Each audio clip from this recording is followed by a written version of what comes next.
trouvais ça merveilleux.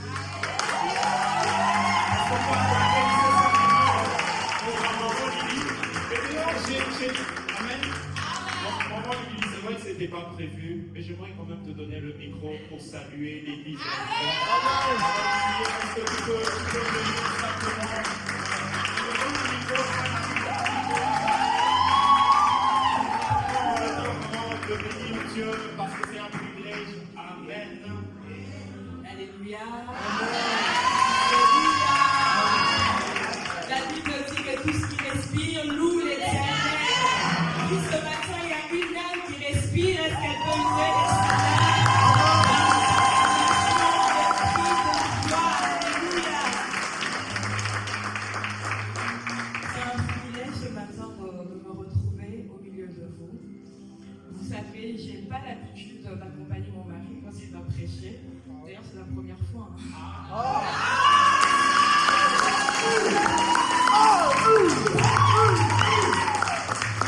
la première fois que je l'accompagne et je lui dis merci de m'avoir associé. Et j'ai l'habitude de le voir prêcher, mais quand je le vois prêcher ailleurs, je me dis quelle gloire, quelle onction. Et quand je l'ai suivi le vendredi, je lui ai dit en tout cas, cette prédication, il faut que tu prêches ça chez nous parce que c'est tellement puissant. Je me suis rendu compte qu'Avignon est plus béni que nous.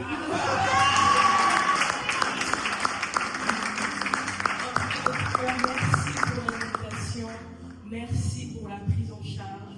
Nous sommes très bien logés, on a été très bien nourris, on a été très bien accueillis.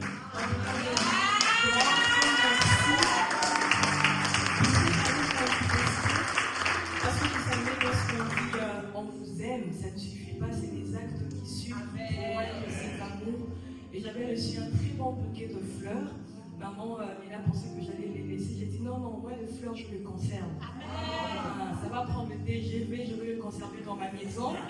Quand ça va sécher, je veux le mettre dans le jardin.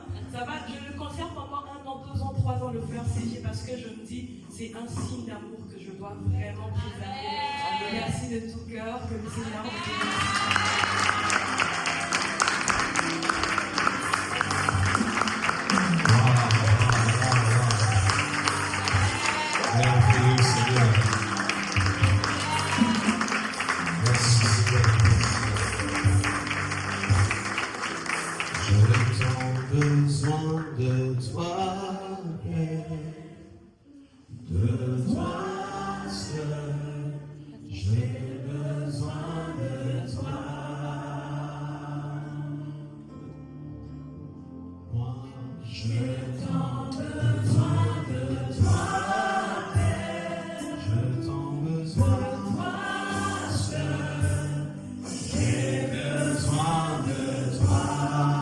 Est-ce que tu peux lui dire sincèrement?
Si nous avons pu faire quelque chose jusqu'à ces jours, c'est parce que toi, tu as été avec nous. Lorsque nous voyons notre parcours, avant même que nous puissions t'accepter comme Seigneur et Sauveur, comment tu as été patient vers nous. Nous avons été dans plusieurs choses qui n'ont pas plu.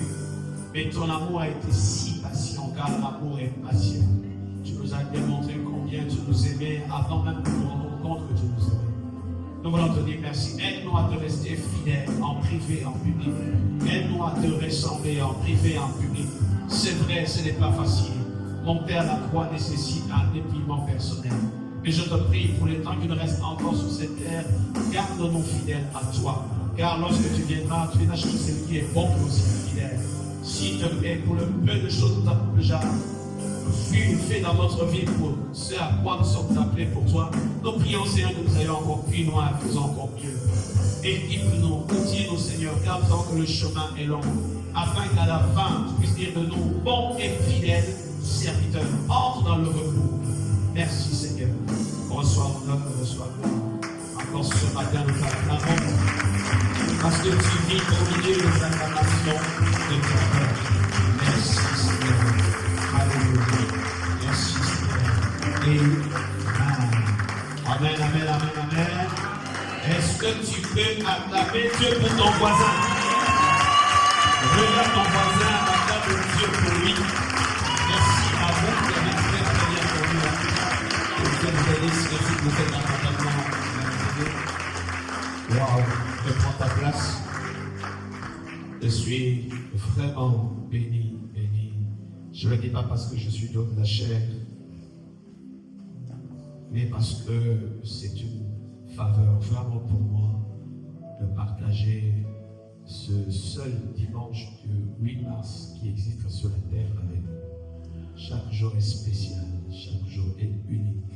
Et quand vous avez l'opportunité d'être dans un jour unique, faites quelque chose d'unique. La vie est faite des bons des principes. Lorsque vous avez un jour unique et que dans ce jour, l'Éternel renouvelle ses bontés, renouvelle aussi votre louange, renouvelle aussi votre adoration, renouvelez vos acclamations, renouvelez quelque chose afin qu'il y ait une empreinte de vous chaque jour. Il faut que chaque jour puisse avoir une empreinte de vous. Ce que tu as fait hier était bien, aujourd'hui fait mieux encore. Car nous allons ainsi des gloires de gloire. Père, merci, merci, merci à chacun d'entre vous. Surtout le fait que nous soyons en vie, c'est quelque chose de formidable. C'est une fois, comme je disais, d'être en bonne santé. Vous savez, nous disons souvent merci à Dieu pour le travail, pour la maison, pour les enfants. Mais des fois, nous ne disons pas merci pour la santé qu'il nous a donnée. La santé est une grâce exceptionnelle. Sans cette santé, on ne peut rien faire, rien faire. Même si on a des projets, elles vont s'arrêter. C'est une grâce de respirer cette air. C'est une grâce. Et nous devons reconnaître, n'est-ce pas, cela. Et nous avons souvent l'habitude de dire dans la fila qu'il faut être reconnaissant à Dieu plusieurs fois pour la même chose. Être reconnaissant à Dieu plusieurs fois pour la même chose. Lorsque vous avez un enfant qui vient chaque jour vous dire merci pour la même chose, pour la chose que vous lui avez donnée il y a 2 ans, 3 ans, ça va attirer votre attention vers l'enfant. Et vous allez commencer à donner à l'enfant sans que l'enfant ne vous demande. Parce que la reconnaissance attire même la main de Dieu. Soyons reconnaissants à Dieu plusieurs fois pour la même chose. Ainsi, il peut encore faire des choses que même nous n'avons pas demandé. Alors, je souhaite également aussi exprimer ma reconnaissance envers le couple pastoral. Vous savez, nous avons grandi avec des amis, on a étudié, on a fait l'école, on a travaillé ensemble pour certains. Et vous savez, quand vous avez des amis qui craignent Dieu, qui servent Dieu, c'est quelque chose de formidable. J'ai pris que vous ne puissiez pas, à la moindre histoire entre vous, vous séparer. Ce n'est pas Dieu qui est séparé. Alléluia. Et que Dieu vous donne des amis avec qui, même quand il y a des indifférences, que vous puissiez vous accepter, car Christ nous a aussi accepté ainsi. Et que Dieu vous donne des amis, que vous sachiez aussi comment les conserver en priant les uns pour les autres. Je suis très heureux de savoir qu'il y a de ceux qui m'ont vu il y a très longtemps, quand j'étais étudiant, n'est-ce pas, en 1999, 98, 2000, ils m'ont vu étudiant, ils m'ont vu à gauche, à droite. Et aujourd'hui, que je sois devant en train de partager la parole, pour eux c'est une grâce, pour moi c'est une grâce, ils savent que Dieu vous m'a donné. J'ai vu que ton ami qui est à ton côté, là, prends-le au sérieux, parce que tu ne sais pas qui sera demain. sérieux. Pas au sérieux. Tu ne sais pas. Demain, je peux être ton pasteur. Demain, je peux être l'épouse de ton pasteur. Tu ne sais pas. Quand on parle d'épouse de pasteur, beaucoup de filles n'aiment pas ça. Vous êtes les premiers à critiquer les mamans pasteurs. C'est lui qui critique les mamans pasteurs là. Que Dieu te donne un époux pasteur. Tous ceux qui critiquent les mamans pasteurs, Dieu vous bénit avec des papas pasteurs, chers pasteurs. Et vos enfants seront des pasteurs. Vous allez samedi. Ce que tu veux, c'est ce qui t'arrive. Continue à craindre ça, ça va t'arriver. Alléluia. Waouh. Merci, Marlina, Papa Joseph. Merci infiniment. On se retrouve dans ce pays en France alors que nous avons vécu ensemble au Congo. Merci infiniment. Merci vraiment de me céder votre chair. On donne la chair à celui qui vous est cher. Amen. Et je mesure à porter le poids de la responsabilité qui est la mienne de me tenir ici, là où tu as l'habitude de nourrir ton peuple.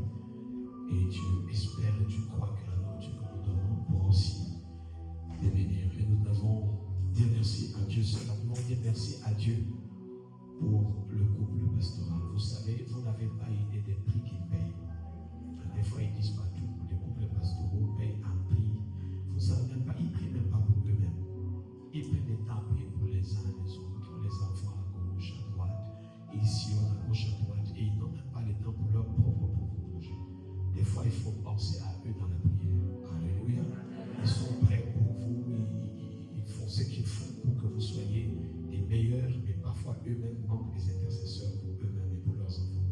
Des fois, ils se posent la question, quand ils seront là, qui va s'occuper de leurs enfants? Vous n'imaginez pas le poids des pasteurs. Priez pour eux, à la place de les critiquer pour quelques erreurs qu'ils peuvent commettre. Sachez que Dieu les a aimés comme ça. Alléluia. Il faut vraiment penser à eux. Est-ce que nous pouvons acclamer Dieu pour les coups de pasteurs?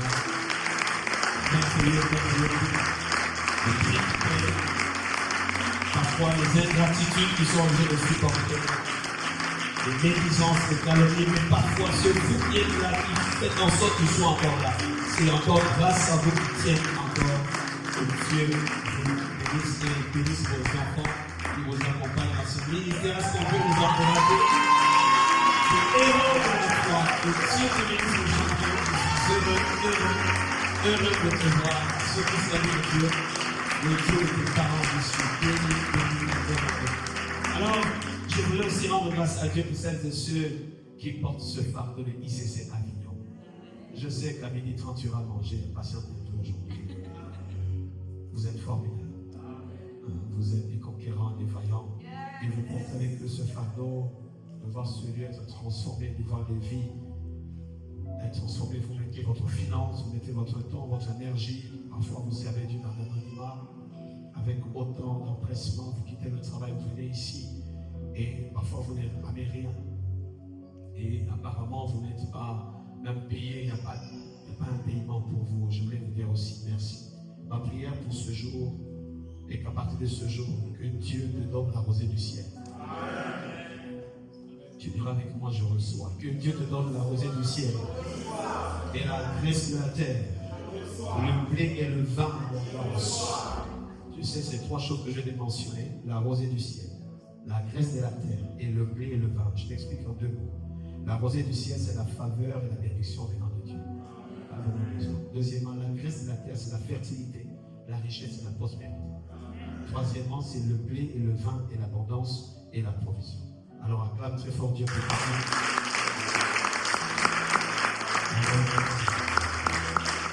Alors que celui qui n'est pas vraiment engagé à l'église, qui profite de ces occasions pour s'engager, parce que quand tu partiras, il te posera la question, qu'as-tu fait? Au ciel, il n'y a pas de questions sur les études que tu as faites ou sur combien d'enfants tu as eu. C'est qu'est-ce que tu as fait de ta vie? À quoi ta vie, n'est-ce pas, a servi? Qui a été servi par ta vie? Qui a été béni par ta vie? Voilà pourquoi le niveau le plus élevé de la bénédiction, c'est lorsque nous venons la source de bénédiction. Je prie qu'à tout que tu sois béni, que tu deviennes la source de bénédiction. Parce que la source ne manquera jamais de ressources. Alléluia. Gloire à Dieu. Alors, depuis donc vendredi, nous enseignons sur le disciple-là. Je serai très court aujourd'hui pour que nous ayons le temps aussi de partager ensemble peut-être ce temps de communion fraternelle. Donc depuis vendredi, nous enseignons sur le disciple-là et aujourd'hui on va atterrir. Le disciple-là est le fait de former quelqu'un à devenir un disciple. Lorsqu'une église est au début comme celle-ci, il y a des types d'enseignements qu'on va donner pour former, équiper et consolider, n'est-ce pas, les équipes afin d'aller vers la multiplication et la croissance. Et le disciple-là consiste donc à accompagner une personne pour qu'elle apprenne à suivre et à ressembler à Jésus-Christ. C'est une mission qui a été donnée à chacun d'entre vous, devenir disciple et ensuite aussi former des disciples.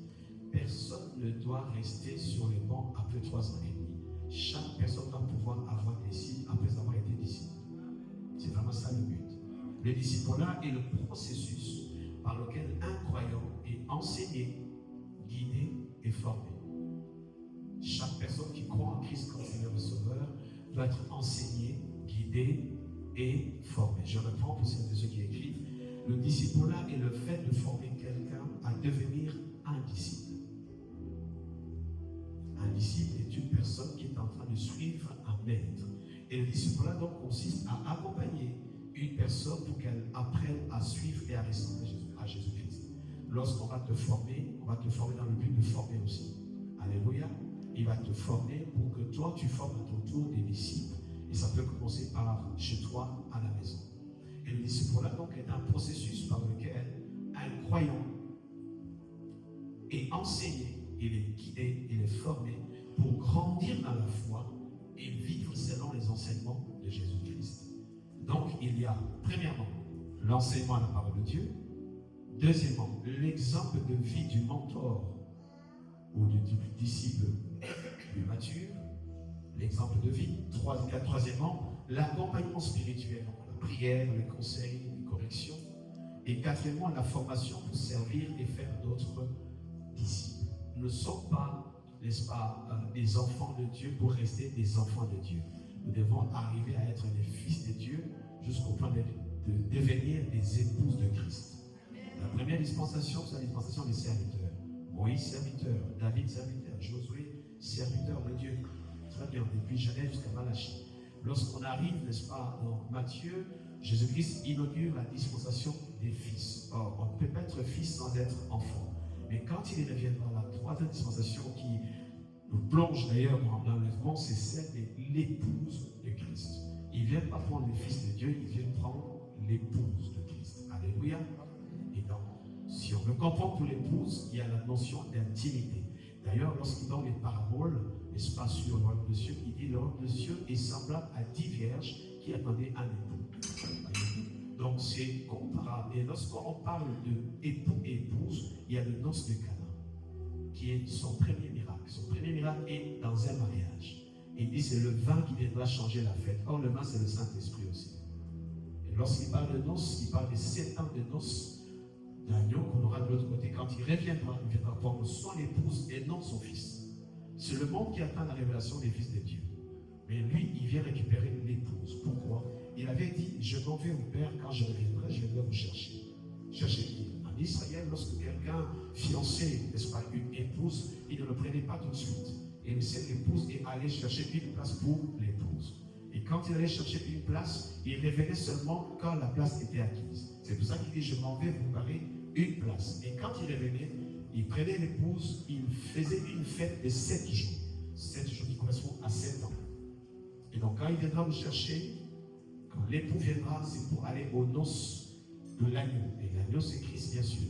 Et dans ces noces, ne peut entrer que l'épouse, pas le fils. On ne marie pas un fils, on marie une épouse. Il faut être l'épouse de Christ. Cela sous-entend qu'il faut qu'il y ait intimité. Voilà pourquoi dans Jean 4, il y a la femme samaritaine qui est épouse de 6 personnes. Et le 7e époux, c'est lui, il dit, vous adorez ce que vous ne connaissez pas. Autrement dit, l'adoration commence par la connaissance de la personne qu'on veut adorer. Et il dit, vous ne connaissez pas. Donc connaître sous-entend l'intimité. Et donc sans intimité, d'ailleurs, il dit dans Matthieu 7, je ne vous connais pas, retirez-vous de moi. Vous faites des miracles, vous guérissez les malades, mais je ne vous ai jamais connu. Pas des relations intimes, pas des relations de proximité. Donc vous n'entrez pas. Car celui qui a aux noces de l'agneau, c'est celui qui est l'épouse de l'agneau. C'est ainsi qu'il parle de ces paraboles des 5 vierges folles, 5 vierges sages. N'est-ce pas, qui attendaient tous l'époux. Mais 5 étaient sages en gardant l'huile, en gardant le feu. On ne peut pas avoir le feu sans lui. Or, le Saint-Esprit, n'est-ce pas, c'est lui qui permet qu'on puisse avoir le feu. D'ailleurs, c'est lui qui a lancé l'église au début de l'église primitive. Donc, une église qui néglige le Saint-Esprit, c'est une église qui ne sera pas enlevée. J'ouvre une parenthèse. Dis à ton voisin, ouvre une parenthèse. C'est très important de savoir ces choses. Sans le Saint-Esprit, on ne peut rien faire. Voici. Le Saint-Esprit est semblable à Eliezer de Damas. Eliezer de Damas, c'est le plus ancien serviteur d'Abraham. Il y a Abraham qui représente Dieu, le Père.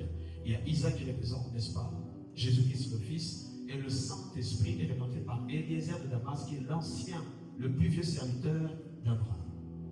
Et lorsqu'on a trouvé une épouse pour Isaac, le père Abraham envoie qui? Eliezer de Damas. Va chercher moi l'épouse. L'épouse, c'est qui? C'est Rebecca. C'est moi et toi.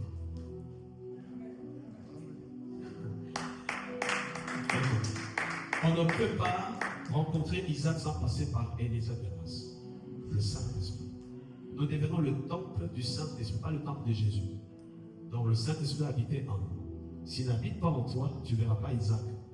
Parce qu'Isaac ne te connaît pas. C'est le Saint-Esprit qui te connaît, qui va te montrer qui est Isaac.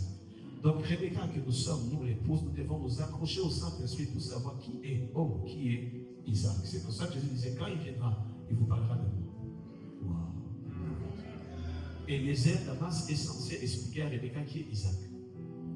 Parce que Eliezer Damas a vu Isaac naître. Le Saint-Esprit a vu Jésus naître. Et donc, Eliezer Damas doit expliquer à Rebecca, tiens bon, le chemin est long. Je te récupère, je dois t'amener là où il y a Isaac.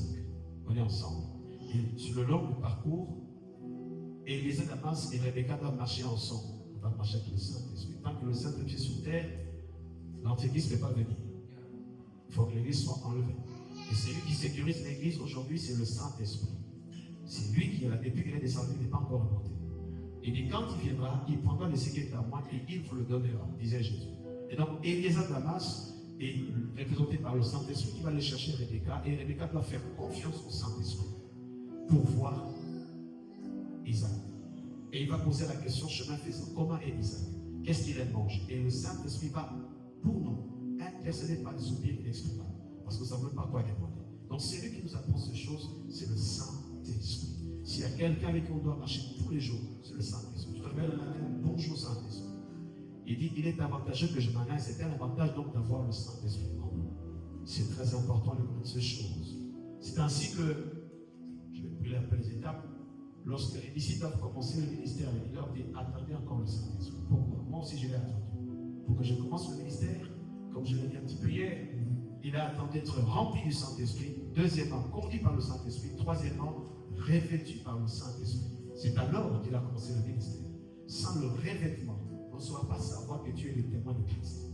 Car le Saint-Esprit viendra sur vous, vous recevrez une puissance et vous serez mes témoins. Le Saint-Esprit n'est pas une puissance, mais quand il vient sur vous, vous recevez une puissance. Une puissance de capacité. Il va vous capaciter. Voilà pourquoi, n'est-ce pas, Pierre pouvait, par son ombre, guérir les gens. Comment expliquez-vous quelqu'un qui passe, l'ombre commence à guérir? Quel est cet impact? Vous savez, des fois, quand on s'arrête, on doit bien s'arrêter et lire ces Écritures. Comment l'ombre de quelqu'un peut guérir, n'est-ce pas, quelqu'un d'autre? Quel est le rapport du lien? Or, je sais que c'est lui qui repose le Tout-Puissant. Quand quelqu'un connaît le verset, dis à ton voisin, tu dois connaître les Écritures. L'ombre Tout-Puissant couvrira Marie. Et elle l'enfantera. Alléluia. C'est incroyable ce que le Saint-Esprit fait avec les apôtres. Il semble que même si on venait frotter sur le corps, sur le corps de Pierre, quelqu'un était guéri. C'est quelle dimension ça? C'est le Saint-Esprit. Et Pierre qui était timide était plus timide. Des fois, la timidité est due au fait que tu n'as pas compris qu'on n'a pas reçu un esprit de timidité.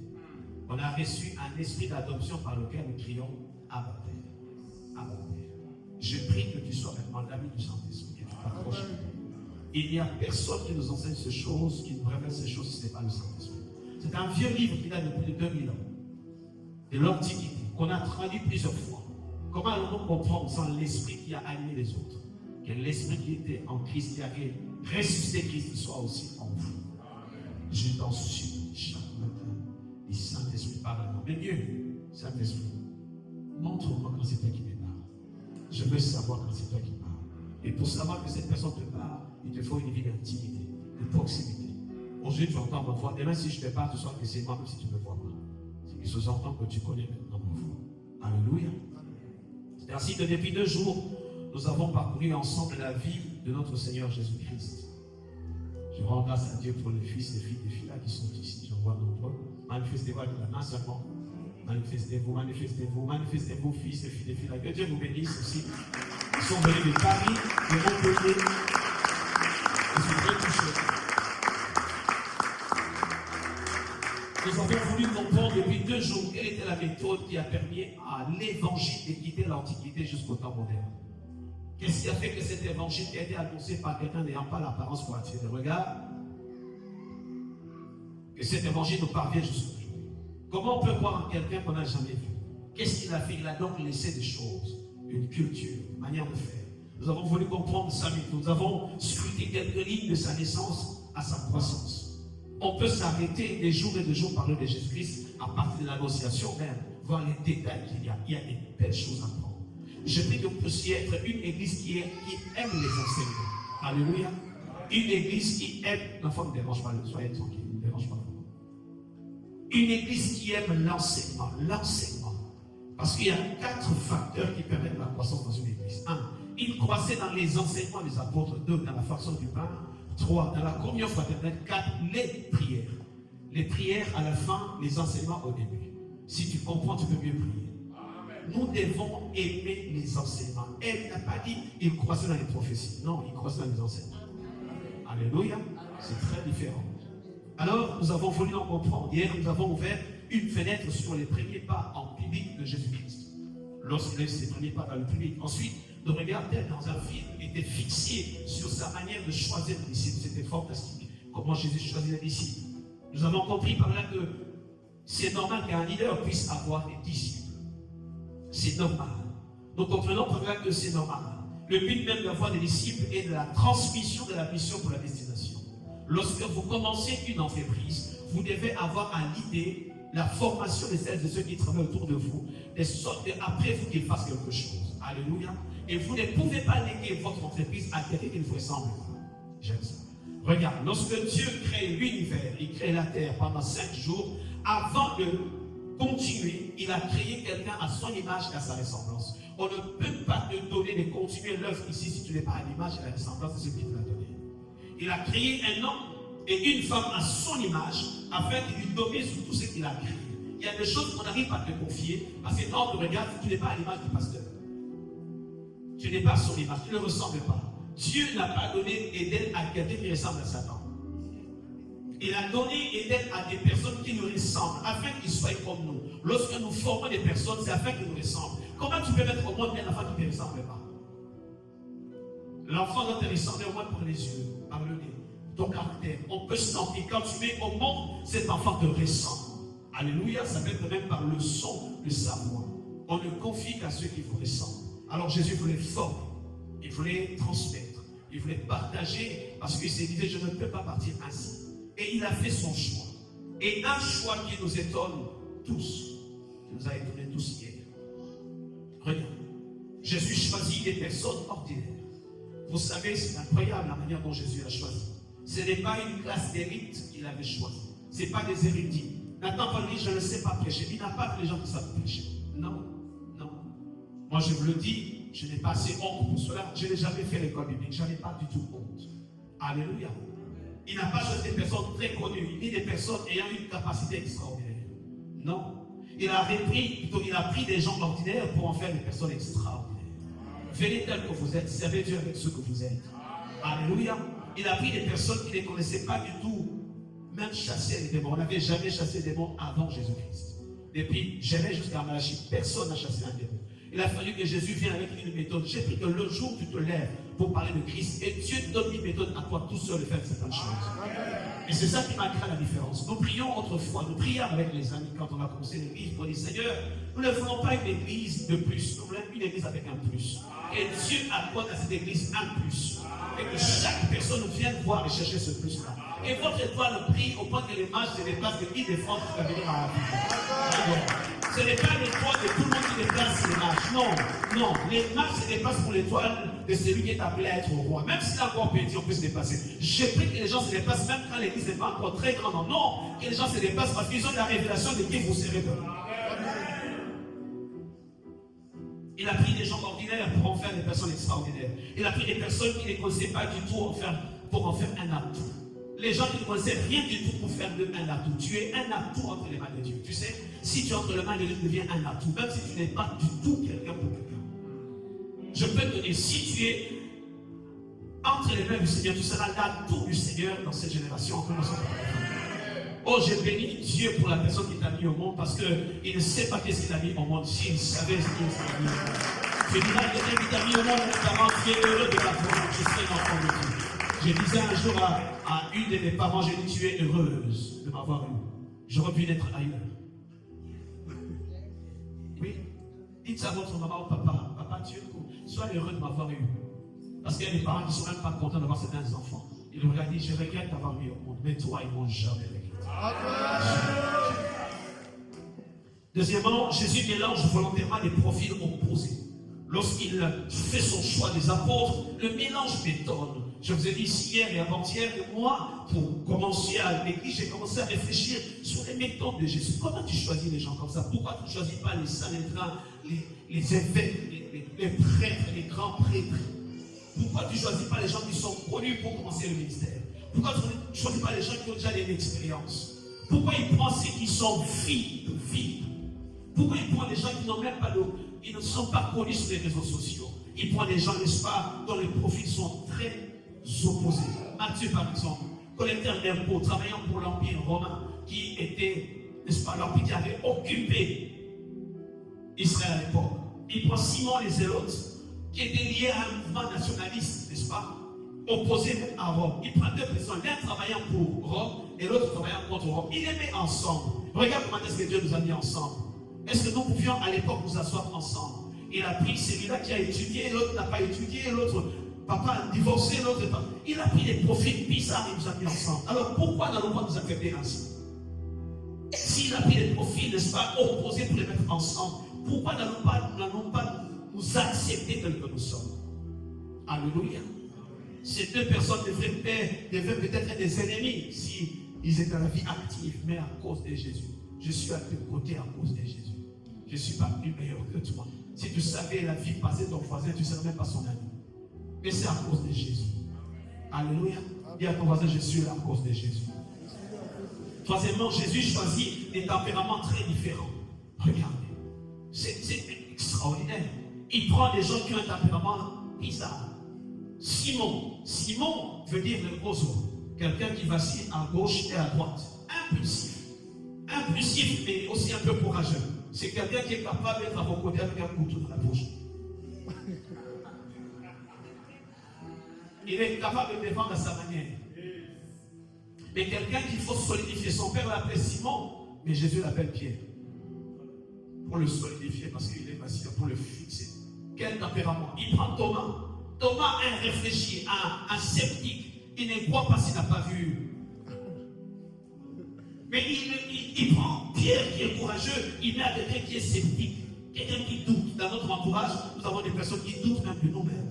La seule fois où, n'est-ce pas, Thomas a crié en Jésus, c'est lorsque Jésus est ressuscité. Il dit, Thomas, vois mes mains. Il dit maintenant, mon Seigneur et mon Dieu. J'ai toujours été avec toi, tu m'appelais Jésus de Nazareth. Tu n'as jamais compris que j'étais aussi Seigneur et mon Dieu. Des fois, les gens qui sont autour de vous, ils n'ont pas la révélation de vous, mais ils marchent avec vous. Ils ne savent pas qui vous êtes. S'ils savaient qui vous étiez, vous allez commencer à vous parler mieux. Vous allez commencer à bien vous saluer. Simon, Thomas est avec Jésus, mais il ne sait pas quel est le Messie que tout le monde attendait. Des fois, les gens qui sont autour de vous ne savent pas qui vous êtes. Les jours où ils auront la révélation de qui vous êtes, ils vont bien vous saluer. Amen. Alléluia. Il prend un autre tempérament, Jean, fils de Zébédée. Un monsieur très contemplatif, mais proche de Jésus. Jésus montre ainsi qu'une mission divine peut réunir des personnalités différentes. Les sanguins, les flegmatiques, les réservés. C'est comme ça. Il nous a choisis ainsi. On a mis ensemble des gens qui sont va-t-en-guerre, d'autres qui sont réservés, d'autres qui en passent facilement, d'autres qui réfléchissent. C'est comme ça que Jésus nous a choisis. Est-ce qu'on peut acclamer Jésus?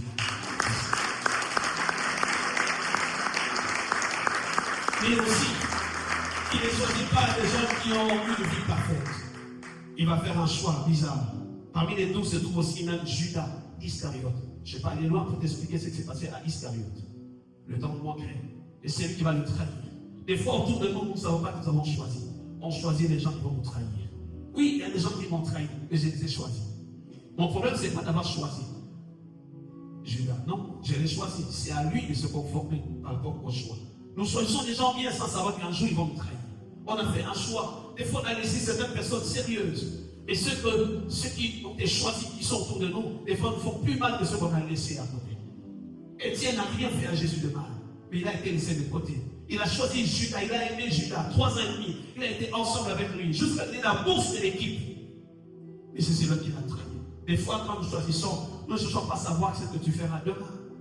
On dit, Judas, qui le trahira? Au départ, personne ne sait qui va le trahir. Personne. Au point qu'il trahit par un baiser. Autrement dit, il trahit Jésus en faisant certaines choses bien. Quelqu'un peut vous trahir en vous donnant un bisou. En vous donnant un cadeau, bien entendu, vous trahir. Il lui donne une bourse. Il gère une bourse. C'est lui qui fait les achats du ministère. C'est lui qui gère l'argent. Et c'est lui qui va trahir. Quel choix tu fais, Jésus? Nous voulons savoir comment est-ce que ce mouvement est avancé jusqu'à nos jours. On s'est rendu compte que le choix est très compliqué. Nous, on espère choisir les gens qui sont bien, qui aiment le Seigneur, qui se donnent à Christ. Non. Lui, le choix qu'il fait nous dépasse. Est-ce que tu peux choisir celui qui va te trahir, déjà te le mettre dans ton équipe? Pas du tout. Le choix du maître révèle aussi sa foi. Il croit que les disciples allaient changer en travaillant ensemble. Lorsque nous choisissons, venant à gauche, à droite, venant de tel pays, tel autre pays, nous espérons que vous allez travailler ensemble. Quand nous vous choisissons autour de nous, nous espérons que vous allez coopérer ensemble. Nous ne voulons pas pouvoir vous battre entre vous, parce que lui vient de la Corse, l'autre vient de Marseille, l'autre vient de Paris. Non. Nous vous mettons ensemble parfois pour espérer qu'il y aura un mélange, une nouvelle communauté qui va naître de vous. Et Jésus espérait, il avait la foi. Il croit que les disciples allaient changer et travailler ensemble. Des fois, le choix qu'un pasteur fait n'est pas toujours compris par les autres disciples. Il prend les plus âgés et les plus petits, il les met ensemble. Il s'appelle, n'est-ce pas, Pierre, il est plus âgé, et il est placé à côté d'un plus jeune qui s'appelle Jean. Curieusement, c'est les deux qui vont commencer le ministère avec Jésus-Christ quand il va partir. C'est les deux ensemble, vont travailler la main dans la main en arrivant, n'est-ce pas, au temple, en disant aux paralytiques, n'est-ce pas, lève-toi et marche. Les grands et les petits travaillant ensemble. Je ne vais pas aller plus loin pour ouvrir une parenthèse. Oh mon Dieu, j'aime ça. Il s'appelle, n'est-ce pas, Samson. Il n'a plus des yeux, mais il a prié, la force est revenue. Mais pour pouvoir réussir sa mission avant de partir, il a dû coopérer avec un jeune homme. Frère, il est temps qu'on coopère ensemble, les vieux et les jeunes. Il a coopéré avec le jeune, il a dit, tiens-moi par la main, conduis-moi quelque part. Et c'est, n'est-ce pas, le petit qui n'a pas de force, qui n'a pas de cheveux, qui a des yeux, qui va conduire quelqu'un qui n'a pas des yeux, mais qui a la force. Je sais que tu n'as pas, tu as ce que moi je n'ai pas. Si on peut travailler ensemble, on peut réussir ensemble. C'est comme ça que Samson, n'est-ce pas, a réussi à tuer beaucoup de Philistins à la fin de sa vie en utilisant un jeune homme qui n'avait pas la force, mais qui avait la vue. J'ai la force, mais toi tu as la vue. Ils ont travaillé ensemble. Regarde comment est-ce que Jésus a choisi. Bien aimé, le disciple-là est un processus de transformation, pas une sélection des personnes parfaites. C'est un processus pour transformer les uns les autres. Ce n'est pas une performance, non. Ce n'est pas une équipe de personnes parfaites. Les gens que le pasteur choisit autour de lui, ce n'est pas des gens parfaits. C'est des hommes qui peuvent arriver à la perfection. Ce n'est pas une compétition de performance, non. Le disciple-là ne cherche pas des hommes parfaits. Il prend des hommes imparfaits pour le rendre prêt. Le disciple-là n'est pas une vitrine de perfection, c'est un atelier de transformation. Nous sommes ici pour être transformés les uns avec les autres. Ce que tu as, moi je n'ai pas, nous partageons. Le disciple-là ne commence pas avec les hommes accomplis, mais avec les hommes parfois incompris, mais qui transforment des vies. Le disciple-là ne cherche pas des parfaits, il forme des appelés. Des appelés. Dieu n'appelle pas les parfaits, il cherche les imparfaits pour les préparer. Il cherche les imparfaits. Si tu es imparfait, c'est toi que Dieu cherche. Oh, moi je ne peux pas, justement c'est toi que Jésus cherche. Oh, moi je ne sais pas, justement c'est toi qu'il cherche. Il cherche les imparfaits pour les préparer à être prêts à former aussi les autres. Le disciple-là transforme les cœurs. Le disciple-là ne sélectionne pas les meilleurs, mais il façonne les appelés. Le disciple-là ne recrute pas des saints, mais il sanctifie ceux qui sont appelés et qui ont accepté la mission. C'est justement ce que Jésus fait, on l'a vu presque hier. Par ce type de choix, Jésus est en train de créer une nouvelle communauté qui n'a jamais existé avant. Vous savez combien ça fait mal au père de voir ses enfants se battre entre eux? Ça dérange.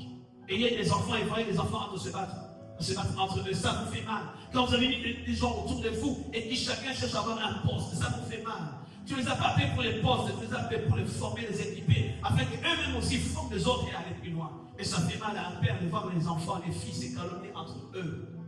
On le verra. En mélangeant ces hommes différents, Jésus crée une nouvelle communauté où chacun doit apprendre l'humilité. Si moi je vous ai choisi tel que vous êtes, pourquoi allez-vous choisir entre vous en ayant des critères? Je n'ai pas eu de critères. Premièrement, comme je le dis, en mélangeant ces hommes différents, Jésus crée une communauté où chacun, doit apprendre l'humilité. 2, la patience. 3, l'unité. 4, la collaboration et l'acceptation de l'autre. Car c'est une école de transformation humaine et spirituelle. Alléluia. Lorsqu'un homme de Dieu vous met à ce côté, ce n'est pas simple le spirituel. Des fois, il faut transmettre son caractère, sa manière de parler aux gens. Qu'est-ce que tu as appris de ton pasteur? Qu'est-ce que tu as appris de ce couple pastoral qui t'entoure? Quelles sont les valeurs que tu as arrêtées avec toi? Et tu veux cela pour les poser dans Alléluia, où en même temps ta vie est en train de se transformer. C'est un modèle qui est exposé afin que nous soyons comme eux. Ce mélange de disciples montre que le royaume de Dieu rassemble des personnes ordinaires, dépasse les divisions humaines, transforme les caractères. Les gens étaient choqués de voir Jésus manger et marcher avec des hachés. Comment il peut être avec des gens de mauvaise vie? Frère, nous n'avons pas à nous asseoir avec des gens de bonne vie. Côtoyons les gens qui ont de mauvaises vies, même s'ils sont au travail. Côtoyons-le, mais gardons notre feu. Il a mangé avec des gens de mauvaise vie. Il a côtoyé des gens bizarres. Pourquoi nous faisons seulement entre nous? Pourquoi on peut être avec les autres? Nous allons les influencer comment? J'ai aimé ce que Joseph a fait. Joseph a reçu le songe. Il est placé, n'est-ce pas, en dignité, en deuxième personnalité après Pharaon. Mais il a trouvé aussi les défunts. Les gens qui faisaient la magie, ils étaient toujours autour de Pharaon. Mais il a composé avec eux. Mais il n'a jamais été influencé. Mais par contre, il avait un esprit supérieur. J'ai pris que partout Dieu te placera, que toi tu influences et que tu ne seras influencé. On parle de Daniel ayant un esprit supérieur. Et Dieu t'accorde un esprit supérieur par rapport aux autres. Il priait matin, midi, soir pour passer son programme. Frère, là où tu es, tu peux influencer. Partout où tu es, tu peux influencer. Et d'ailleurs, il dit, lorsque vous arriverez quelque part où on vous amusera, vous n'avez pas besoin de choisir ce que vous allez dire. Je mettrai des mots dans ta bouche. Quand tu es devant une situation, dis, Seigneur, place des mots dans ma bouche. Parce que c'est toi la parole. Alors place la parole dans ta bouche. Oh, sois bien. Amen. Ce mélange de disciples, n'est-ce pas, montre que le royaume de Dieu rassemble les personnes ordinaires, dépassant les divisions humaines, transforme les caractères et crée une unité dans la diversité. Unité dans la diversité. Et il a commencé à les enseigner. Il a commencé à les équiper. Et eux aussi ont commencé à le suivre partout. Des fois, ils ne comprenaient pas ce que Jésus faisait. Ils le voyaient guérir les malades. Des fois, nous n'avons pas donné à apprendre quelque chose. La manière dont nous le faisons, tu apprends, c'est quand tu regardes. Vous savez que l'enfant apprend plus quand il te regarde et quand tu dis.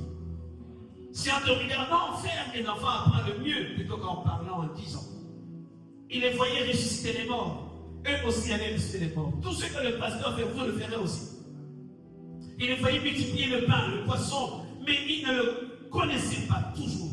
Des fois, nous marchons avec les hommes de Dieu autour de nous, mais nous ne le connaissons pas. Vous savez quoi? Je vais une autre parenthèse. Dis à ton voisin, il ouvre encore une parenthèse. Lorsque j'ai commencé le ministère d'homme de Dieu, vous savez, quand vous commencez le ministère, vous voulez que les gens croient en vous. Mais les gens ne croiront pas en vous tout de suite. Frères et sœurs, soyez patients. Tout le monde n'est pas censé croire en vous tout de suite. Soyez patients les uns vers les autres. Quand vous connaissez votre mission, lorsque vous savez que vous êtes frère avec Dieu, soyez patients. Tout le monde n'est pas censé croire en vous tout de suite. Lorsque Jésus commence, il sait que les apôtres ne croient pas en lui tout de suite. Mais il est patient. Il prêche l'évangile. Certains croient et d'autres ne croient pas. C'est pas grave. Au point qu'un jour, il leur pose la question. Qu'est-ce que les gens disent que je suis? Oh, tu es prophète. Tu dois être Élie ou Jérémie peut-être. Matthieu 16, verset 14.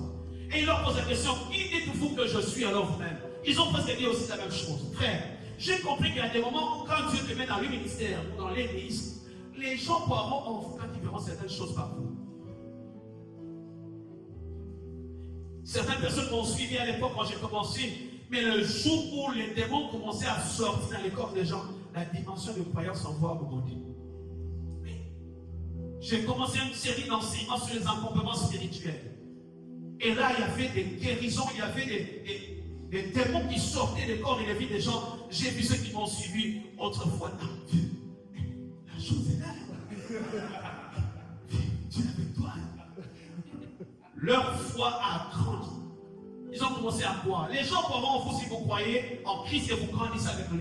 Soyez comme croissez toujours en privé avec Dieu. Tuez votre ours, tuez votre nom. Un jour, on croira en vous en public après avoir tué Goliath.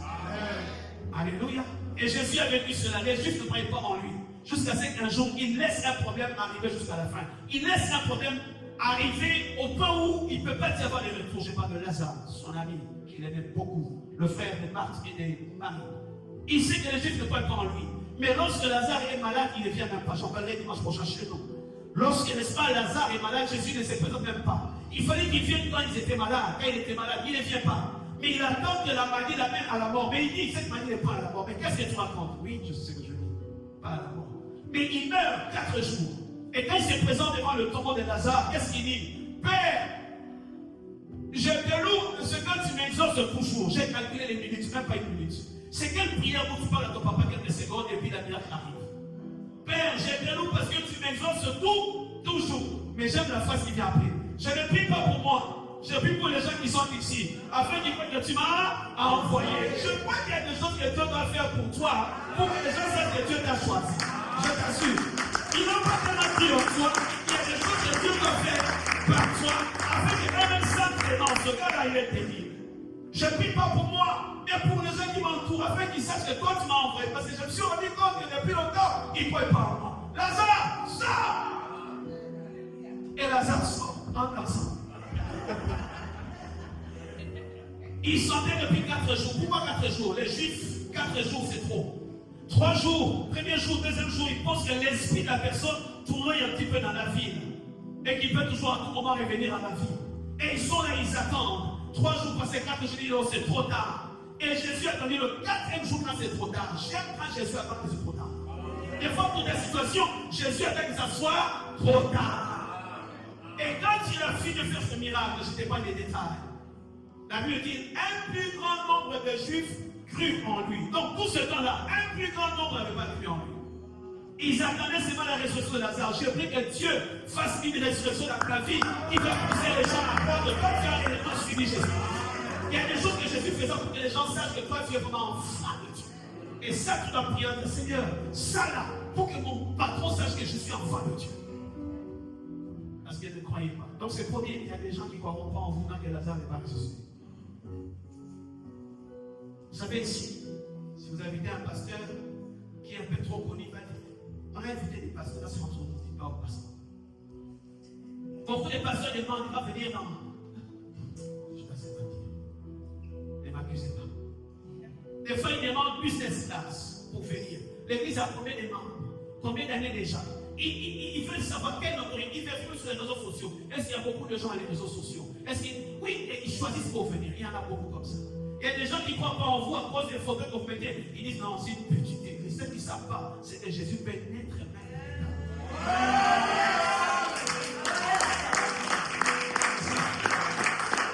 Dieu fera en sorte que tu ne puisses pas avoir de place là où tout le monde peut naître, afin que tu naisses seulement là où les marches peuvent être trouvées. Alléluia. Les choses de Jésus là, c'est compliqué. C'est compliqué. Faites attention quand vous laissez dans une crèche. Ça peut devenir un moyen de commerce pour les décédés à venir. Les gens peuvent commencer à préparer les choses de Noël à cause de ce que Jésus s'est mis dans la crèche. Posez-moi la question de vous dire, qui est-ce qui est né à l'hôpital et puis on a fait photo de lui jusqu'à 2000 ans?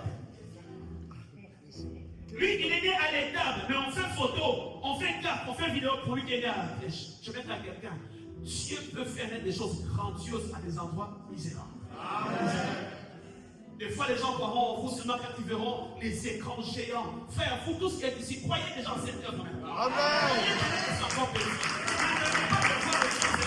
Les compétiteurs, ne pas devoir te faire venir ici pour dire que je suis de ICC Avignon. Je suis de ICC Avignon, même quand c'est petit, je suis déjà. Je n'attends pas de voir les grands prédicateurs venir ici pour être fidèles. Je n'attends pas qu'on puisse avoir une grande salle pour être ici. Non! Depuis que même quand c'est petit comme ça, je viens déjà partir. Tu n'attends pas que Pépé vienne ici pour dire que j'appartiens ici. Alléluia. Ils ne croyaient pas en lui. Et un jour, ils ont été étonnés de le voir même parler au vent. Étonnés de voir cet homme qui parle au vent. Qui est-il? Ils furent saisis d'une grande frayeur. Marc 4, verset 41. Et ils se dirent les uns les autres. Quel est donc celui-ci? Celui-ci, mais tu es avec lui, non? Tu ne le connais pas. Des fois, les gens ne savent pas ce que vous êtes capable de faire avec Dieu. Jusqu'à ce que les problèmes viennent. Vous savez que chaque problème qui vous arrive, remettez-moi mon micro, s'il vous plaît, ici. Vous savez que chaque problème qui vous arrive est un moyen pour Dieu de manifester sa gloire. Jésus ne leur a pas dit comment il allait calmer la tempête. Il ne leur a pas dit comment il multiplie le pain. Jésus n'a jamais montré à ses disciples comment il prêche. Il était déjà une école pour eux. Déjà une école. Il était déjà un modèle pour eux, par sa manière de faire les choses. Qu'est-ce que tu as appris de ton pasteur? Pas quand il prêche, quand il termine de prêcher. Les disciples apprentis, ils ont commencé à apprendre directement en observant leur maître. Quand vous marchez à côté d'un leader, apprenez en l'observant. Suivre Jésus au quotidien n'était pas facile pour eux. Ils ne savaient même pas quel agenda il avait. Il allait où? Il sort le matin, alors, plein de poussières. Ils sortaient et eux devaient le suivre par la foi. Il leur apprenait à faire confiance au Père. Par sa vie de prière, il leur apprenait à prier. Jusqu'un jour, il veut leur enseigner à prier. Mais parmi les disciples, il y a aussi des disputes. Alléluia. Des disputes entre les disciples, ça ne manque pas. Les cacophonies, ça ne manque pas. Il arrivera que parmi les disciples, il y ait des disputes. Avec ce Jésus, avec ce que Jésus fait, la renommée qu'il a. Vous savez, il y a encore des problèmes entre vous. Mais que cet homme soit seulement élevé, vous sentirez des préférences. Que cet homme soit seulement exposé avec sa femme. Une grande conférence chez le pasteur Sanogo, il est invité. Le stade, pasteur Joseph, il ne prêche pas au fou. Les miracles sont là. Quelqu'un va donner le sac de Malina. Quelqu'un voudrait avoir votre sac. Pourquoi elle, c'est maman, c'est elle qui est là. Ce jour-ci, c'est elle. C'est elle. Pourquoi? Parce que la renommée est arrivée. Il y a parfois des disputes autour de nous. Et les apôtres vont aussi avoir ça. Il y a la foule qui suit Jésus. Quand il passe, vous imaginez c'est Jésus. Non, c'est Jésus. Quand il passe, il dit sois guéri, tu es guéri. Par un petit marche. Lazare guéri. Vous sentez que ceux qui sont autour de lui, ils vivent. Ils prennent aussi un peu de volume. On est avec Jésus. Vous imaginez pas ceux qui sont autour des grands hommes de Dieu, comment ils sont. Ils parlent dans leur place. Est-ce qu'il va manger quoi? Est-ce qu'il y a un peu de sèche-vous d'abord? Donc ils protègent même l'ordre de Dieu. Et les apôtres vont aussi avoir des disputes entre eux. Pourquoi? Jésus a la visibilité. Il est connu, il est recherché. Il est aimé. S'il vient chez vous, non, il guérit les gens là-bas. Imaginez qu'il guérit maintenant. C'est même pas vous qui avez guéri, mais façon pour manger, c'est comme si c'est vous qui avez guéri. Jésus lui-même, quand il guérit, il va se cacher. Non, en tout cas, quand on a guéri cet homme, quand on a guéri, quand il a guéri. Des fois, on commence à s'arroger nous quand on a commencé l'église. Quand tu étais là, non, tu sens vraiment qu'il veut se l'approprier. C'est normal. Ce n'est pas un péché. C'est normal. Des fois, on sent bien d'être à côté d'un homme de Dieu qui réussit. Ça fait du bien. Qui voudrait être à côté d'un homme de Dieu qui échoue? Personne n'a pas moi. Alléluia. Ah ben oui, je suis sérieux. Et Jésus réussit. Et là, les disputes vont commencer. Les petits tout va commencer. Quand les petites choses qu'on dit en police, ça va commencer. Ici, non, ici, il n'y a pas de problème. Ici, il n'y a pas de problème. Dieu n'a pas encore ouvert les portes, on n'a pas cassé les murs, on n'a pas d'abord cet estrade qui est grand, un grand écran géant, et puis le son, tout ça. Non, il n'y a pas encore les grandes conférences ici sur un parc de vision, il n'y a pas encore. Quand il y aura des grandes choses ici, vous allez voir comment est-ce qu'on va commencer à se disputer ici. Qui aura les micros, qui va conduire, qui va ouvrir les portes. Pierre, Jean et Jacques est même sélectionnés. Pierre et Jean et Jacques se promènent avec Jésus partout. Transpiration, ils sont avec eux. Où sont les autres? Matthieu, regardez. Jean, c'est un petit. Je ne comprends pas Jésus est partout le temps. Ils commencent à parler entre eux. Ils commencent à se mettre les bâtons dans les roues. Les enfants, je vous dis des choses qui sont vraies. Eux qui étaient encore, n'est-ce pas, seulement à 12, on les a choisis. Ils s'entendaient, ils priaient ensemble. Mais plus la chose grandit, les préférences arrivent. Les petits clans se créent, les petits groupes se créent. Non, nous on est des Zébédées, nous on est des Galilées, non, nous on est de la Corse, nous on est du Cameroun, du Bassa, on est même pas Niléké par Ricochet. Les petits groupes commencent à se créer dans l'église aux côtés de l'homme de Dieu quand l'œuvre commence à manquer. Non, nous on est autochtones de France, on est fait de la Normandie. C'est nous qui avons commencé. La première pierre, c'est nous qui avons posé. Les disputes ont commencé entre les apôtres. Il y a 3 que Jésus a choisi sans expliquer: Pierre, Jean et Jacques et le petit frère. Comment a réagi Matthieu? Comment a réagi Philippe, Cadet? Comment ils ont réagi quand on a choisi les 3? Et des jalousies peuvent naître parmi les disciples. Des comparaisons peuvent aussi surgir au milieu d'eux. Des concurrences peuvent être remarquées à ces jours-là. Ah, tu n'avais pas bien connu, tu dormais où? Des fois, c'est lui qui a conduit et critiqué. Comment tu as... J'ai connu, ah, c'était bien. Mais... Du coup, ces choses commencent à rentrer dans les cœurs peu à peu. Qui est grand parmi nous? C'est la question qui s'est posée. Qui est plus grand parmi nous?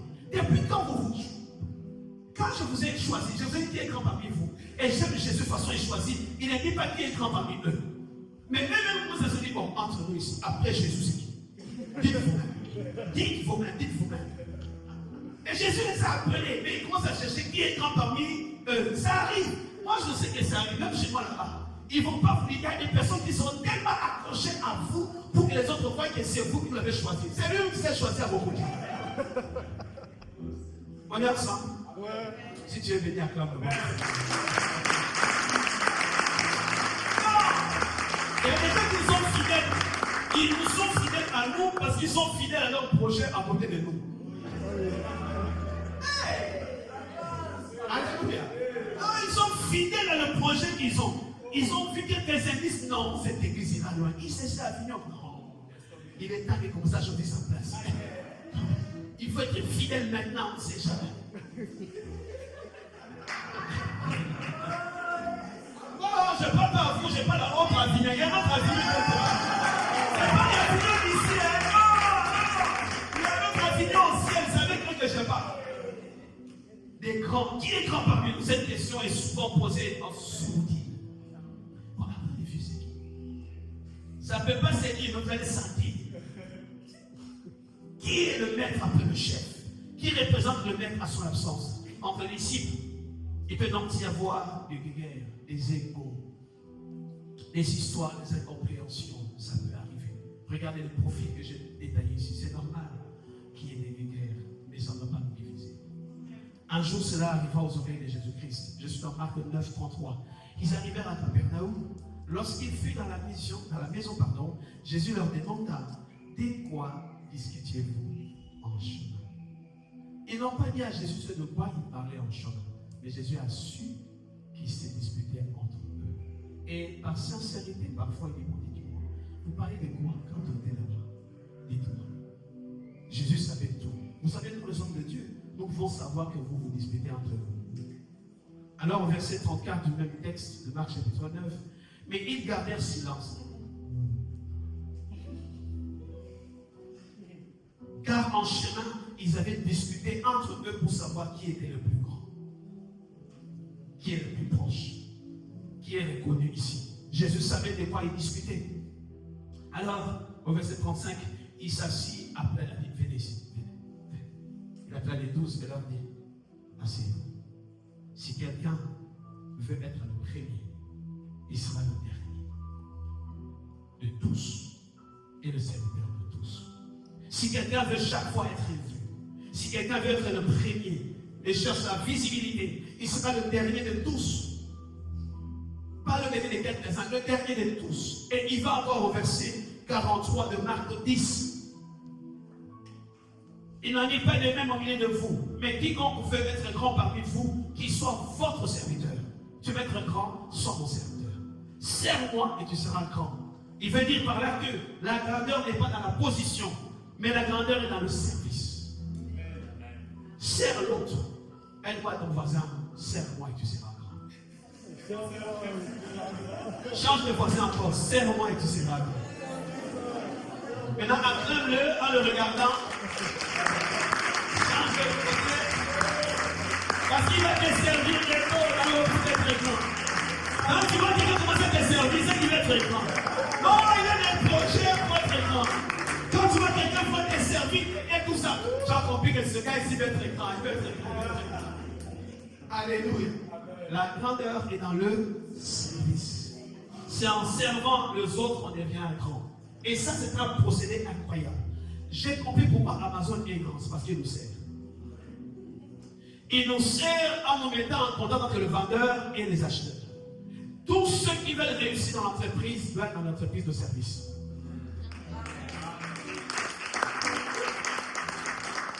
C'est un principe assez spirituel, mais qui va aussi dans un domaine séculier. Tu veux réussir dans une entreprise, cette entreprise doit pouvoir servir les gens. Et il y aura du succès. Et tu seras grand, il sera très, très, très grand. Regardez Alibaba, il sert les gens et il devient grand. La grandeur est dans le service. Le métier que tu veux faire, si c'est sera tourné vers toi, tu deviendras petit. Tout ce que tu fais pour toi te rend petit. Mais tout ce que tu fais pour les autres te rend grand. Si tu veux que tout le monde autour de toi, tu te rends petit, tu t'appauvris. Chaque fois que tu ne donnes pas, tu ne te donnes pas aussi. Chaque fois que tu ne te donnes pas aux autres, tu t'appauvris. Et à ta bonne joie à donner, c'est cela, servir. Il y a la grandeur dans le service. Retiens ça. Cherche à servir les autres. Et la grandeur viendra toute seule. Il insiste au verset suivant de Marc chapitre 10, verset 44. Quiconque veut être le premier parmi vous, qui soit esclave de tous. Le mot esclave ici, en réalité, il parle de serviteur. Ce n'est pas celui qui est servi qui est grand. Je te pose la question, quand tu sers ton enfant, il devient grand? Quand tu sers ton bébé à manger, il devient grand? Non, c'est toi qui es grand. Mais tu sers l'enfant. Alléluia. Quand tu mets la bouillie sur la table pour l'enfant, il est bien appuyé là. Tout ça, maman, donne-moi. Est-ce que l'enfant devient grand à ce moment-là? C'est toi qui es grand qui tu sers. C'est les grands qui servent. Si tu es grand ici, c'est toi qui vas servir les autres. Si on t'a élevé, si on t'a donné un poste, c'est à toi de servir les autres. La grandeur est dans le service. Et il donne aussi son exemple, le verset qui va suivre, il dit, car le Fils de l'homme est venu, non pas pour être servi, mais pour servir et donner sa vie comme la rançon de plusieurs. Il dit, moi-même qui vous dis de servir les autres, je suis aussi serviteur, j'ai aussi donné ma propre vie. Je ne vais pas ouvrir une parenthèse. Dis à ton voisin, il ne va pas ouvrir une parenthèse. Il n'a pas parlé du Fils de Dieu, il dit Fils de l'homme. Il y a une différence entre Fils de Dieu et Fils de l'homme. Je n'ai pas ouvert la parenthèse, tu vois, je vais faire. Là, les disciples aussi doivent donner aussi leur vie pour les autres. Alors, rapidement, il va plus loin. Il dit que celui qui veut me suivre, qui renonce à lui-même, Luc 9, verset 23, qu'il renonce, mais qu'il porte sa croix. Tu ne peux pas être à côté de l'homme de Dieu et le suivre et ne pas porter sa croix. Porter son désir, c'est qu'il a comme fardeau. Quand tu ne portes pas le fardeau, quand tu es à l'aise. Comment tu peux être à côté d'un homme de Dieu qui a un souci pour voir les choses se déployer et toi tu ne portes pas aussi cette croix? La croix, c'est la souffrance. Tu dois porter ce fardeau. Tu dois porter ce qu'il anime comme fardeau. Devenir disciple, c'est renoncer à sa propre vie.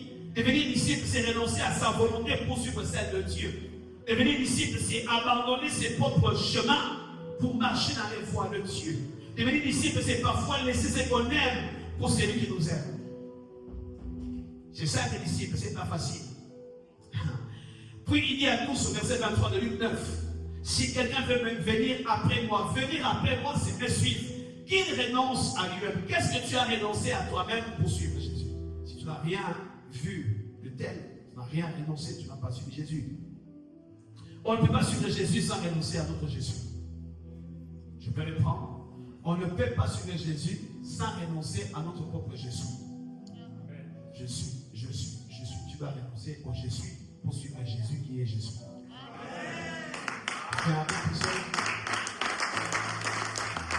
Si tu es trop plein de toi, tu n'auras pas trop plein de foi. Si trop plein de toi, tu n'auras pas de foi. Mais parfois tu auras des foi pour monter à la croix. Alors Jésus dit à ses disciples, si quelqu'un veut venir après moi, qu'il renonce à lui-même. Je suis dans Matthieu 16, verset 24. Un disciple renonce à lui-même et qu'il se charge de sa croix, qu'il me suive. Il ne suffit pas de porter une croix sur la chemise. Non. On ne va pas dire qu'il me charge de sa croix. Non, c'est pas. Alléluia. Je vais aller très vite afin que nous puissions clôturer. Et il va plus loin dans Matthieu 16, verset 24. Car celui qui voudra sauver sa vie la perdra, mais celui qui la perdra pour moi la récupérera. Et ainsi, quand les 3 ans et demi sont passés, c'est là qu'on va peut-être commencer à chuter. Après sa résurrection, il va les rassembler, leur parler, il va leur dire en réalité, il était temps pour lui de partir. Écoute, on ne reste pas à l'école à vie. On ne reste pas disciple à vie. Tu ne dois pas rester sur le banc de l'église à vie. Oh non, moi je suis seulement au protocole, c'est bien. Mais tu dois aussi plus tard avoir des disciples qu'on va te confier. Tu vois? On finira par te confier des disciples. Nous devons avoir une église qui est remplie de disciples plutôt que de chrétiens. J'insiste encore, l'église a commencé avec les disciples et non avec les chrétiens. Et non avec les membres. Parce que les disciples sont censés devenir aussi comme de maîtres et aussi avoir des disciples. Le pasteur Joseph et Maman Lina ont été des disciples. Ils sont devenus des maîtres après avoir suivi un maître. Ils sont là pour former des disciples qui deviendront aussi des maîtres. Donc là où tu es, ne dis pas que c'est pas, je ne suis pas appelé à ça. Dès que tu as accepté Christ comme Seigneur et Sauveur, tu dois entrer à l'école disciple. Et c'est ça que nous avons essayé d'étayer ici. Les disciples accomplis deviendront comme son maître. Luc 6, verset 40. Le disciple n'est pas plus que le maître, mais tout disciple accompli sera comme son maître. Comme son maître. Et c'est là, quand il a fini son ministère. Maintenant, comment est-ce que l'évangile vous est parvenu jusqu'à nous aujourd'hui, avant de clôturer ce moment? Et là, quand il a fini d'enseigner, il a fini d'exposer, n'est-ce pas, les disciples au modèle qu'il souhaite qu'ils soient. Demain, à la fin, après la résurrection, il reste 40 jours.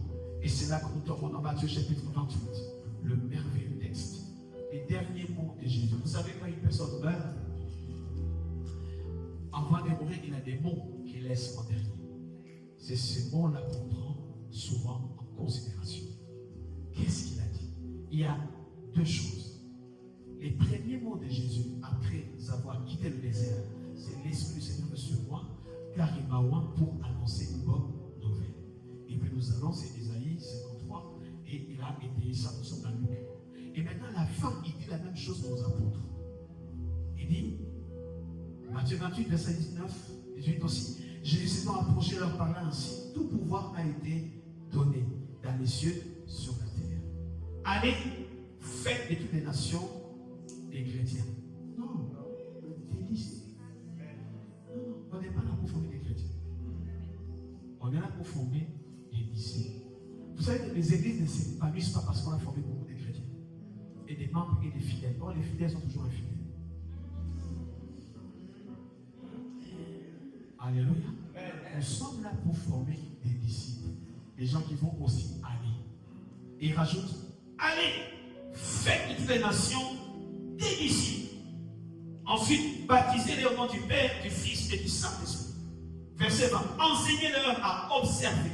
Enseignez comment observer ce que je vous ai prescrit. À quel moment? Quand j'ai marché avec vous, c'était une prescription.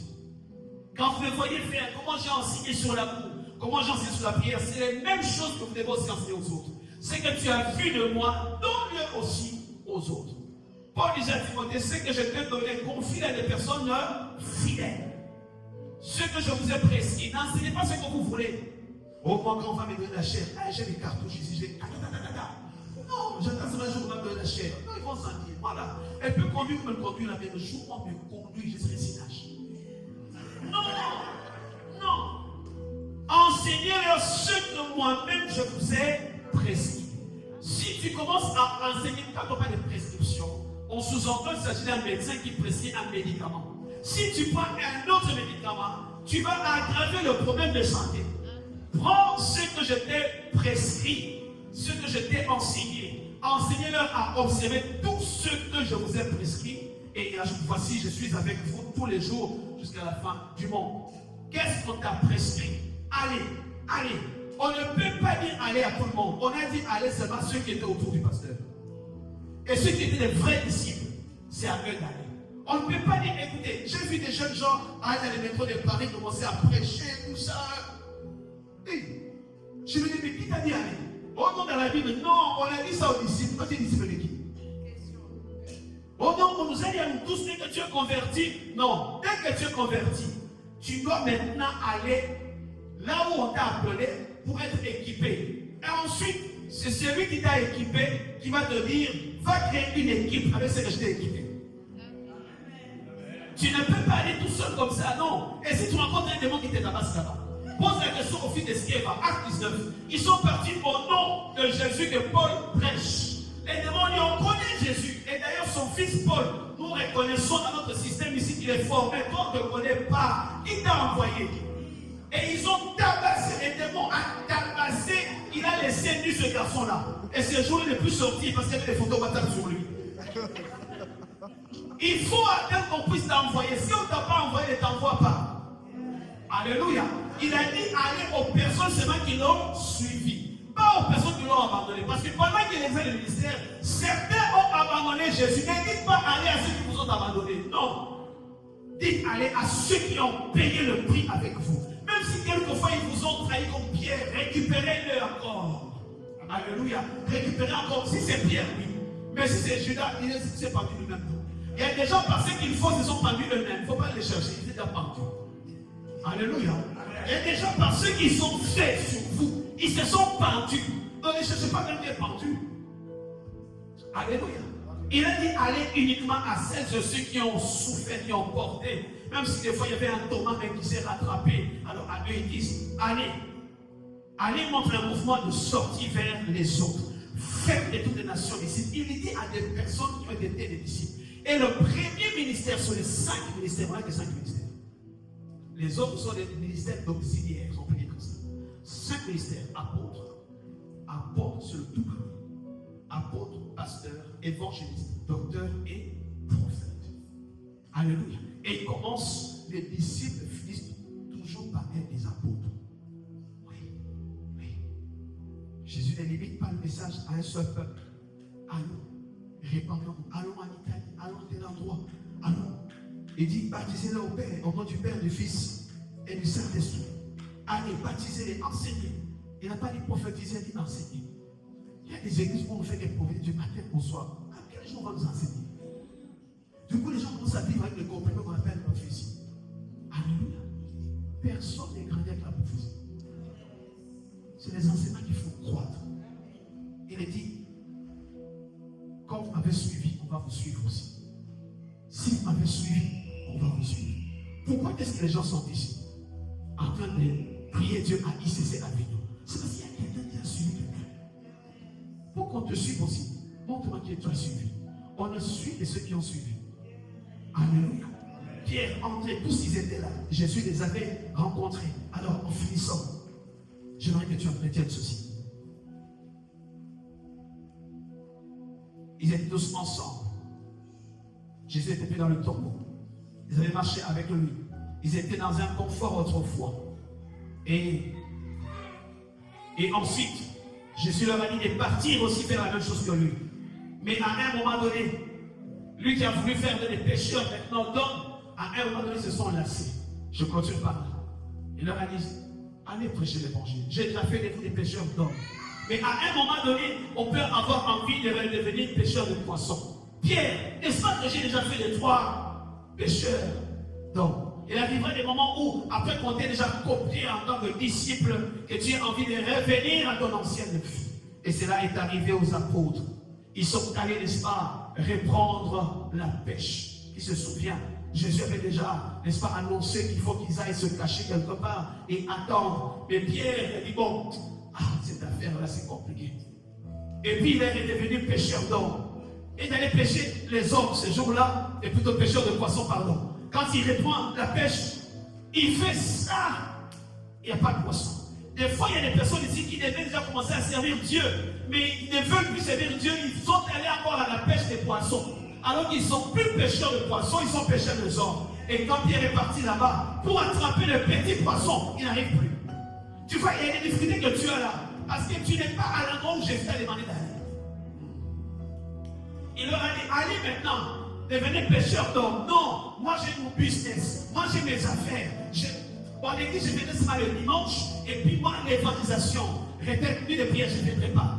Alors, qu'est-ce qui s'est passé? Pierre, comme il est reparti à la pêche aux poissons, il est arrivé quelque chose. Il a essayé toute la nuit, il n'a pas eu. Et puis Jésus apparaît encore. Il dit, les enfants, vous n'avez pas eu quelque chose? Vous savez, il y a des personnes qui savent qu'ils sont à la base de ce qui vous arrive, mais ils font semblant. C'était Jésus. Lui qui avait la capacité d'ordonner aux poissons de venir. Autrefois, quand Pierre attendait les poissons en disant maintenant sois pêcheur d'hommes, cette fois-là, Pierre a quitté là où on l'avait placé pour pêcher les hommes, pour aller pêcher les poissons. Il est reparti à sa vie séculière. Jésus arrive. Il pose la question, fils, vous n'avez eu, hein? Donc, dans ton travail, on t'a encore chassé. Tu as eu qui t'aime. Jésus vient te dire, non, ton travail ne marche pas.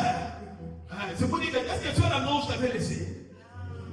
Où est-ce que tu as laissé mes troupeaux? Tu as laissé l'église où? C'est comme si Jésus se moquait des pierres. Enfin, vous n'avez rien eu. Il dit, papa, nous n'avons rien. Pourtant, Pierre a les tympans pour pécher. Pierre sait comment pécher. Mais cette fois-là, Jésus qui a créé les poissons a bloqué les poissons. Il y a des personnes ici que Jésus a déjà bloqué. Pourquoi? Parce que tu n'es pas à... Oh my God. Tu n'es pas à l'avant où on t'attend. S'il y a des choses qui manquent dans l'église ici, c'est à cause de toi. Regarde ton conseil de dire. Regarde-le, c'est à cause de lui. Il y a des choses qui nous manquent ici à l'église, c'est à cause de toi. On t'attend pour servir Dieu ici. Toi, tu allais pêcher encore les poissons là-bas. Que le Seigneur te bloque là-bas, qui te bloque, qui te bloque, qui te bloque, qui te bloque là-bas. Oh, que Dieu te bloque là-bas. Comment ça? Nous, on t'attend ici pour pêcher les poissons et pêcher les hommes. Toi, tu vas pas pêcher les poissons. Que Dieu bloque le filet là. Que ça puisse se déchirer comme ça, bien. Papa, il y a quelqu'un qui devait te servir ici, mais qui doute, qui dit que non, c'est pas mes trucs. Moi, pécher là, c'est pas mon truc, c'est pas mon genre. Ça sera ton genre. Ça sera ton genre. À partir de aujourd'hui, c'est ton genre. Mais où est-ce que tu es? J'étais déjà allé faire les pêches des poissons. Je t'ai amené pour que tu commences à guérir les hommes. Je t'ai amené pour que ton nom guérisse les gens. Je t'ai amené pour, n'est-ce pas, ressusciter même Tabitha. Mais tu es en train de ressusciter les poissons.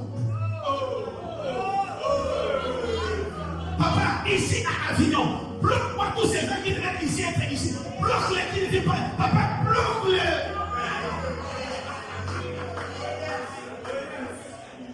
Et là, Pierre est amené ses frères. Au lieu que Pierre part seul, il amène ses frères. Allons à la pêche, allons à la pêche. Frère, ne vous mettez pas à côté de Jonas. Vous faites la marchandise. Pose la question à ton voisin. Est-ce que tu as appelé? Parce que si tu as appelé, il faut aller au temps appelé. Il ne faut pas rester avec moi. Si on t'a appelé, il faut partir. Chérie, si tu es marié ici, pose la question à ton époux. Chérie, tu es appelé à servir Dieu.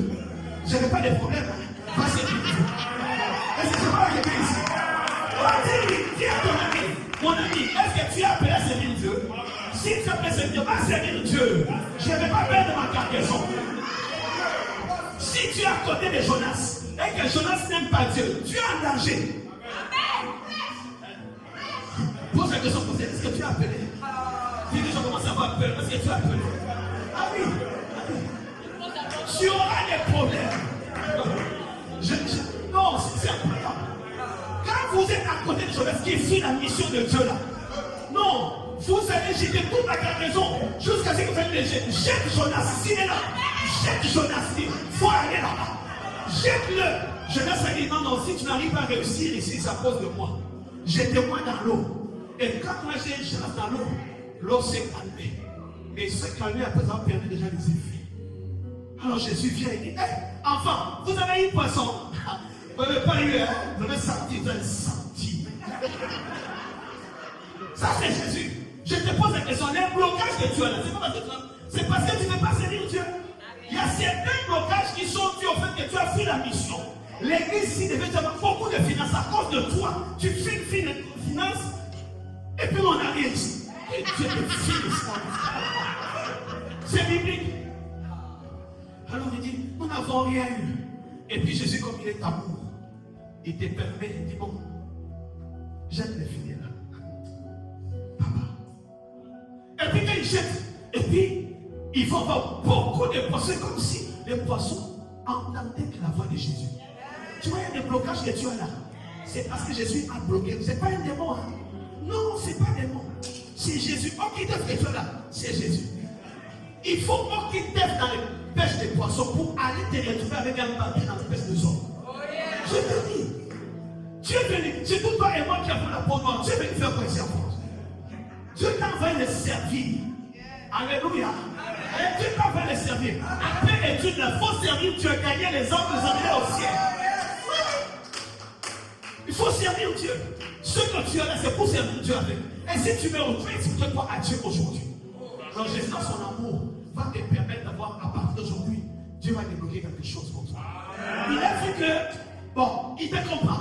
Il dit, mais Pierre, bon, j'ai bien appelé les filets ici. Il dit, Pierre, petit Joël, j'ai appelé les filets. Et puis Pierre reçoit les poissons. Et puis quand il voit les noms de poissons qui entrent, le filet se rompt. Il ouvre les yeux comme ça.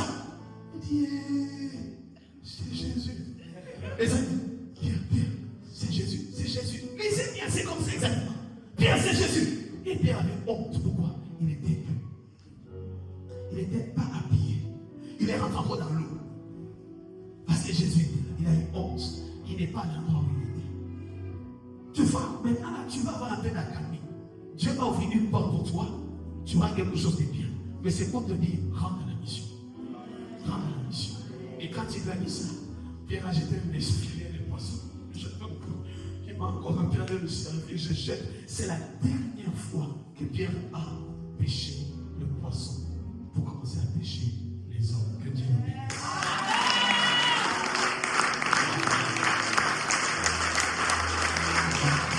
Lord, love Dieu, love Dieu.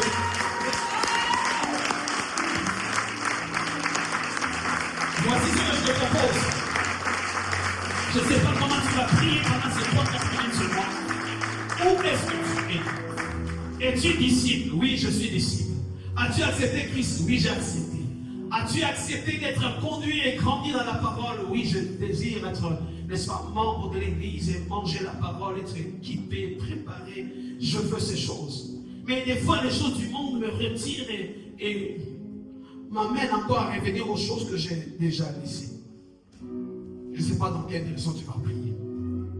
Y a-t-il Pierre ici qui a essayé de laisser tomber les choses de Dieu en les repoussant, alors qu'il sait pertinemment, mais par les songes et les visions, même par une parole qui a été prêchée aujourd'hui, il sent que c'est de moi qu'il s'agit. Y a-t-il quelqu'un qui sent que c'est de lui qu'il s'agit? J'ai abandonné la pêche des hommes pour aller aux pêches des poissons, alors qu'il m'a déjà dit, allez, il y a longtemps que je suis chrétien, mais je n'arrive pas à grandir dans les choses de Dieu. Et j'ai repoussé les choses de Dieu, j'en ai honte. J'ai honte de parler, n'est-ce pas, des choses de Dieu. Mais dit, c'est lui qui a honte de moi, j'aurai honte de lui aussi. Alors je ne fais pas ma honte. Il dit, je n'ai pas honte de l'évangile, car c'est une puissance. C'est une puissance. C'est une puissance. Y a-t-il quelqu'un qui veut prier? Père, j'ai du mal à accepter aller te servir. J'ai du mal à parler de toi. J'ai honte de parler de toi à quelqu'un. Y a-t-il quelqu'un qui va s'élever, élever sa voix de Père? J'aimerais que quand je me lève moi-même, que tu places les mots dans ma bouche. En disant comme tu le fais même, je placerai des mots dans ta bouche. Y a-t-il quelqu'un qui veut servir le Seigneur? Quelqu'un qui veut s'engager à le servir? Prions ensemble, prions ensemble. Prions ensemble, et puis on fera un appel après. Prions ensemble avec moi. Y a-t-il quelqu'un qui a été interpellé? Où est-ce que tu as été interpellé? Prie avec moi.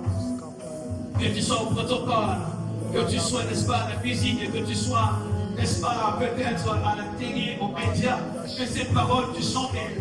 C'est ta parole, tu en avais besoin. Il y a quelqu'un ici qui dit, j'ai entendu une phrase, c'est cette parole que je voulais entendre. Il y a quelqu'un qui vient de le dire maintenant même, c'est ce que je voulais entendre. Cette parole m'a parlé. Il s'agit de moi.